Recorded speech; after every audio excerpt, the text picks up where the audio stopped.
Okay, so you have to make your little like slip knot here. And I like to use the H hook just because it's not too big and it's not too small. So, first thing you want to do is like stretch out your rubber band or ponytail so it's not like super tiny. Like these ones are, because if you don't stretch it out and then your ponytail starts to stretch out, you'll be able to see a lot of the ponytail through the crocheting. So, first thing you do is take your ponytail in your left hand and then your hook in your right hand. And you stick the hook through like that, and then you take your yarn, make a loop around the back, pull it through so it looks like this, wrap one time, pull through the first one, and then wrap around through the second one. And then you have one crochet on there. So we'll do it again.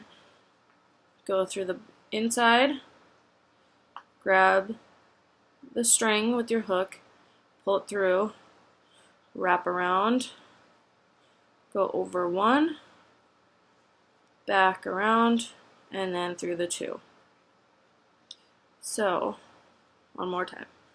So, through the hook, or through the ponytail, grab the yarn with your hook, pull it up, wrap it around, pull it through the first loop, wrap it around, pull it through the second loop. And then you can see how they're like kind of spread out like this. I like to, once I get like 5 or 10 of them on here, just like push them together. So I'll crochet a few more and show you. So like the more you have on your base chain, the wavier your ponytail will be.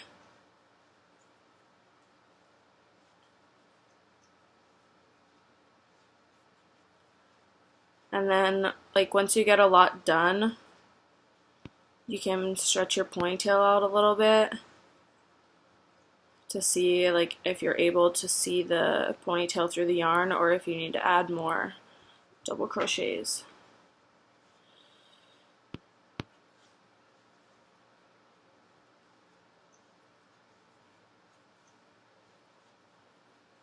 So I'll just like keep going to the end. These take like 10 minutes per ponytail usually, so.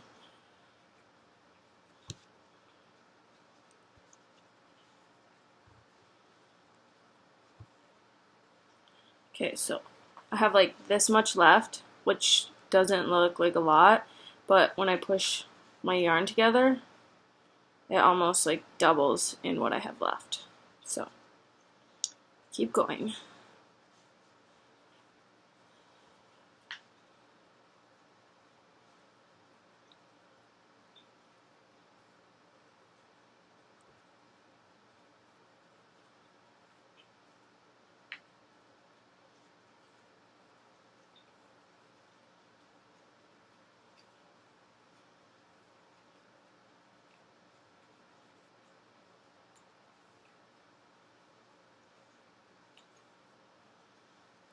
Okay, so here I have that much left now. So if I like pull my ponytail, kind of, get this out of the way. So if I pull it, you see how you can kind of see the ponytail through the stitches there. I'll just tighten it up a little more. And you don't want to have it so tight that your ponytail is stretching out, because then if your ponytail is stretching, then like the ponytail obviously won't do its job when it's in your hair. So we'll do like 4 more. 1, 2, 3, and 4. So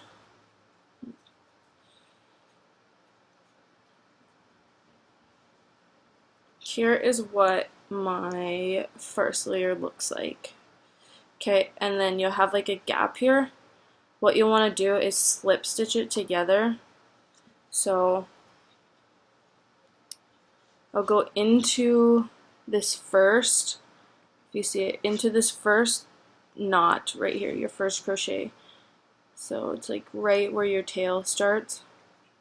So you go in through the first crochet, take your yarn, grab it, and pull it through the first one, through the second one, and then your two are combined. And then what you'll want to do is chain two, since we're double crocheting.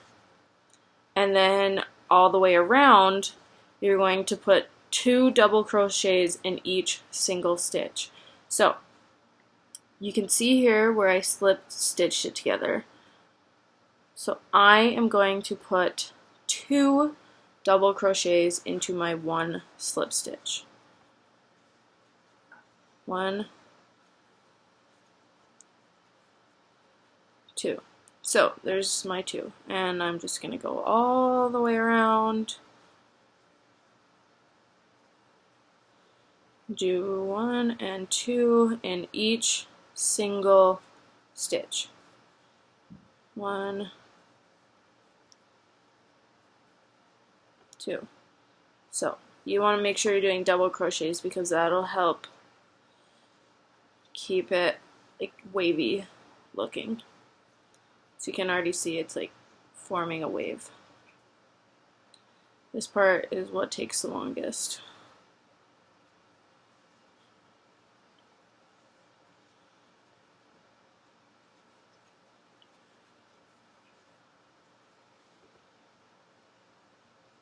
There's Ivy.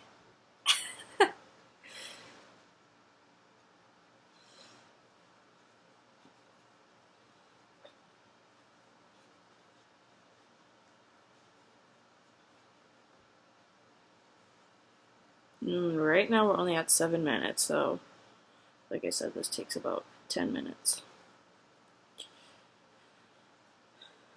And if you end up like only doing 1 stitch or whatever, it's not really a big deal. Like if you do 1 stitch in one of your double crochets instead of doing like 2, it's not going to make a huge difference.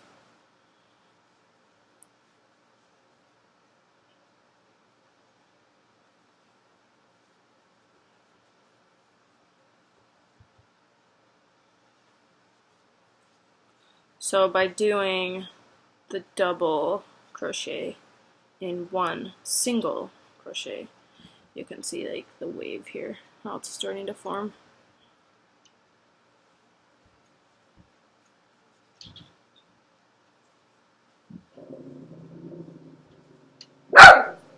Shh.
Like if you're not sure if you have done 1 or 2, you can look the inside of your hooks here, or not your hooks, your chains, and you can see like I only have done 1 stitch as compared to this one. You can see there's like 2 stitches.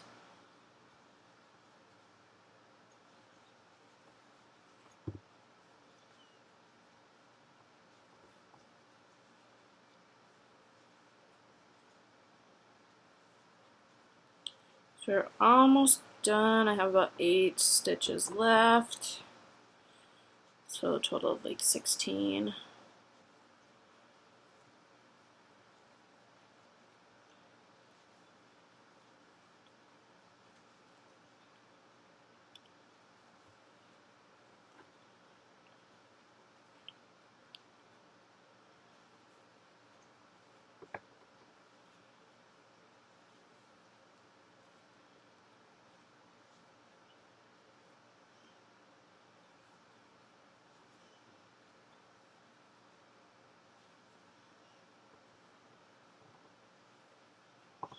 Okay, so let's see here. Have 2 left. 1.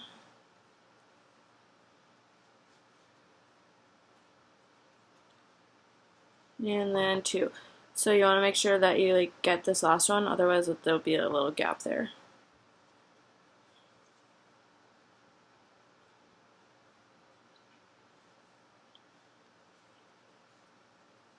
Okay, and then you'll have the gap again, which you'll want to do a slip stitch through. So you can see here there's kind of like a big opening where I chained 2. You want to do the slip stitch right above that so that it kind of closes the gap a little. So here, goodness,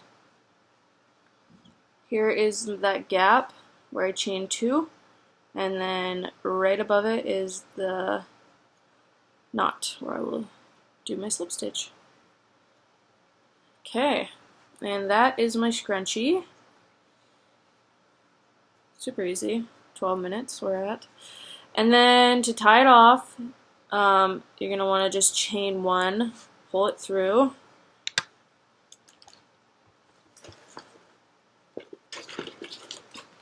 Then you need your scissor, cut it, and then pull this through the top, all the way through, and then give it a little yank. And then this velvety stuff like sheds a little, so I don't know. And then what you're gonna want to do next is tie these two strings together. Okay, so I like to personally take my hook and then go under, pull the top string, just like any random one that you can find, and then pull it through, and it just makes these two closer together so there's not such a big gap. And then a way that I learned to tie better, I'll put this down. So instead of just like doing one tie through like this and then pulling it, if you just go through the hole again, so it's like a triple knot almost, and then tie it tight, I found that like that works a lot better for tying. And then I do a single one, single, and then I'll do another double one. So through the hole once, and through the hole the second time, and pull tight. Okay. Then let's cut the yarn off. You can leave a little bit of a tail because it's fine. It'll do its job.